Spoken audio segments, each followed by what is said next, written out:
Kasus pengeroyokan terhadap pria berinisial AN 34 tahun di kafe Monjali, Jalan Mahendra Datta terus bergulir. Kini 3 terduga pelaku yakni kakak beradik berinisial B dan BT, serta rekannya G sudah ditahan Polsek Denpasar Barat. Hal itu disampaikan Kapolsek Denpasar Barat Kompol Dodi Monsa saat dikonfirmasi Senin 15 November.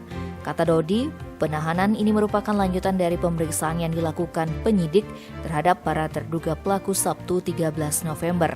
Namun pihaknya belum bisa memberikan penjelasan mengenai motif pemukulan dan indikasi adanya orang lain yang terlibat pengeroyokan.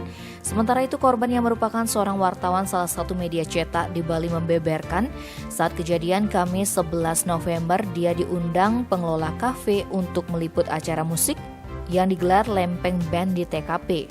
Acara tersebut dihadiri para musisi senior yang ada di Bali. Saat itu korban datang bersama temannya berinisial JM. Ketika dikonfirmasi pengelola kafe yang tak lain adalah saudara dari B dan BT berinisial OT belum ada respon. Tim Bali Express melaporkan.